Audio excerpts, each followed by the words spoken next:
तो दोस्तों अब आप पढ़ते हैं आगे 15वें वचन से 21वें वचन तक। मैं चाहूंगा से आप पढ़ लीजिए। और दोस्तों यहां पर जब हमने इसे पढ़ा था तो यहां पर हमने जो पहले के भागों में पढ़ा था कि प्रभु यीशु मसीह ने कहा, जिन जिन को भी उसने चंगाई दी उन सबसे कहा कि ये किसी पर प्रकट ना करना, ये किसी पर प्रकट ना करना, किसी को बोलना नहीं, किसी को कुछ मत करना। तो यहां पर इस विषय को हम पढ़ चुके हैं, लेकिन एक बार और ओवरऑल हम इसे पढ़ेंगे। 15वें वचन में प्रभु यीशु मसीह, यह जानकर यीशु मसीह वहां से चला गया कि बहुत से लोग उसके पीछे हो लिए और उसने सबको चंगा किया। जब वो आराधनालय में, जिससे पहले हमने पढ़ा था, आराधनालय में जो सूखे हाथ के व्यक्ति को चंगाई देता है और सबके विषय में उनको समझाता है, उसके बाद क्या होता है, बाहर आकर के फरीसी उसके साथ क्या करते हैं, पीछे आकर उसके विरोध में कुछ कुछ मंत्रणा करते हैं। तब वो क्या करता है, 15वें वचन में देखते हैं, प्रभु यीशु मसीह वहां से चला जाता है और उसने सबको चंगा किया होता है और वो सबको चेताता है, सबको जता देता है कि मुझे प्रकट मत करना और लोगों को मत बताना। और यही कई बार हम देखते हैं कि कई बार जब पिछले भागों में हमने पिछले अध्यायों में अध्ययन किया कि प्रभु यीशु मसीह ने जब लोगों को चंगा किया, उनसे ये कहा कि किसी पर प्रकट मत करना। ऐसा क्यों किया? जैसा कि हमने अध्ययन किया था मत्ती के सुसमाचार उसके 5वें अध्याय उसके 17वें वचन में प्रभु यीशु मसीह ने कहा कि ये ना समझो कि मैं भविष्यवक्ताओं और भविष्यवक्ताओं की पुस्तकों को लोप करने आया हूं, बल्कि मैंने लोप नहीं करने आया बल्कि पूरा करने आया हूं। यानी उसमें लिखी हुई सारी भविष्यवाणियों को, उसमें लिखी हुई सारी बातों को मैं अपने द्वारा पूरा करने आया हूं। और 18वें वचन से लेकर के 21वें वचन तक यहां पर प्रभु यीशु मसीह यशाया भविष्यवक्ता के द्वारा लिखा गया एक वचन कोट कर रहे हैं कि देखो ये ऐसा करके उस बात को मैं पूरा कर रहा हूं जो यशाया भविष्यवक्ता की पुस्तक में लिखा है कि देखो मेरा एक सेवक जिसे मैंने चुना, मेरा प्रिय जिससे मेरा मन प्रसन्न है, मैं अपना आत्मा उस पर उंडेलूंगा और वह अन्य जातियों का न्याय का समाचार देगा। वह ना झगड़ा करेगा, ना धूम मचाएगा और ना बाजारों में उसका कोई शब्द सुनाई देगा। वह कुचले हुए सरकंडे को ना तोड़ेगा और धुआं देती हुई बत्ती ना बुझाएगा, जब तक वह न्याय को प्रबल ना कराए और अन्य जातियां उसके नाम पर आशा रखेंगी।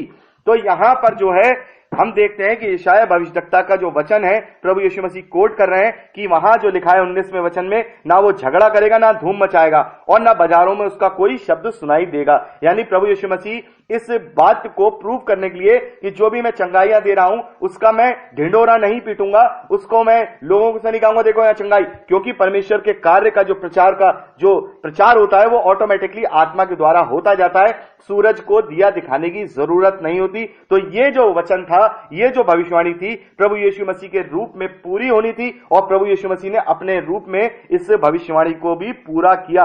और देखिए यहां अन्य जातियों का भी शब्द आया है 21वें वचन में, अन्य जातियां उसके नाम पर आशा रखेंगी और अन्य जातियों का न्याय का सुसमाचार देगा।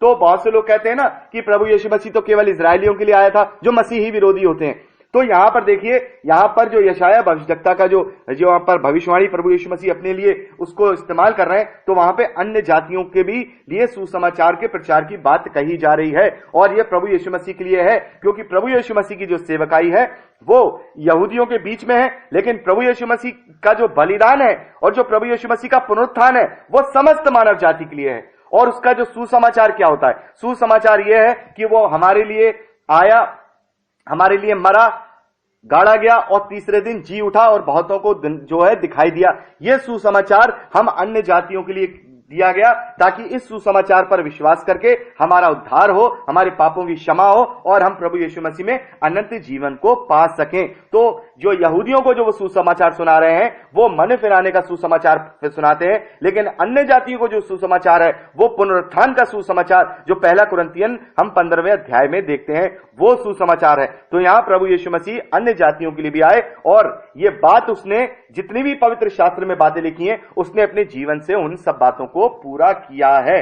तो यहां पर प्रभु यीशु मसीह कह रहे हैं कि इसीलिए मैं सबसे कहता हूं कि ये बातें छुपा के रखना, मैं अपना ढिंडोरा नहीं पिटवाता। लेकिन बदकिस्मती है, मैंने पहले भी बात किया था, आजकल अपनी सेवकाई का ढिंडोरा बहुत से लोग पिटवाते हैं। वो इसलिए नहीं क्योंकि उन्हें प्रभु का प्रचार करना है, इसलिए कि उन्हें वो खुद का प्रचार करना है और अपने ही लाभ के लिए वो सारी चीजों को करते हैं। प्रभु यीशु मसीह कहते हैं कि वो अपना प्रतिफल इस धरती पर पा चुके। प्रभु यीशु मसीह कहते हैं सावधान, अपने धर्म के कार्य किसी को दिखाने के लिए मत करना। तो प्रभु यीशु मसीह का यही कहना है कि जैसे मैंने अपना ढिंडोरा नहीं पिटवाया, तुम भी अपना वाहवाही मत करवाओ, अपनी धूम मत मचवाओ। बहुत जगह देखते हैं कि फेसबुक पे देख लीजिए, यूट्यूब पे देख लीजिए, भाई उसने उसको चंगा किया, उसकी मिनिस्ट्री ने वहां चंगाई मिली और ये हुआ वो हुआ। अरे ठीक है, आप अपनी मिनिस्ट्री को चमकाने के लिए उस मिनिस्ट्री में जाइए तो आपको चंगाई मिलेगी, उस मिनिस्ट्री में जाइए तो आपको मिलेगा। अरे मैं कहता हूं सिर्फ प्रभु यीशु मसीह का वचन पढ़िए तो आपके जीवन के अंदर उद्धार की चंगाई आएगी। और जिसके जीवन के अंदर शारीरिक चंगाई से ज्यादा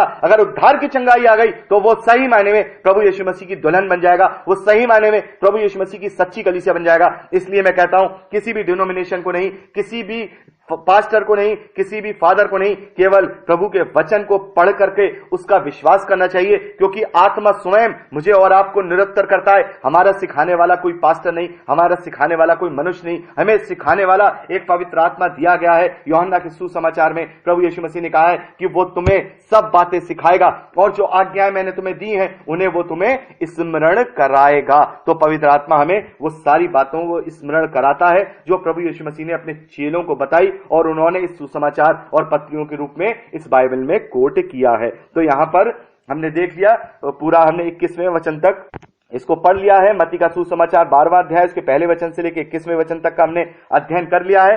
अब हम परसों आगे 22वें वचन से आगे का अध्ययन करेंगे और जैसे जैसे हम आगे बढ़ेंगे वैसे वैसे हमारा अध्ययन की स्पीड तेज होती जाएगी, क्योंकि बहुत सारी चीजें होंगी जो हम मत्ती के सुसमाचार में उनका अध्ययन कर चुके होंगे, तो हम उनका दोबारा अध्ययन नहीं करेंगे, ओवरऑल उसका अध्ययन करेंगे। और जो चीज जहां पे पाई जाती होगी वहां मैं आपको कोशिश करूंगा कोट करने की कि फलाने दिन हमने इस बात का जिक्र किया था, आप वहां जाकर के रिकॉर्डिंग सुन लीजिए। तो आगे चलेंगे, परमेश्वर ने चाहा तो जो उस वचन के जो भेद की बातें होंगी वो इंपॉर्टेंट बातें हम करते हुए चलेंगे और एक एक वचन को अच्छी तरह से परमेश्वर के आत्मा के द्वारा हम सीखेंगे। तो प्रभु आप सबको बहुत आशीष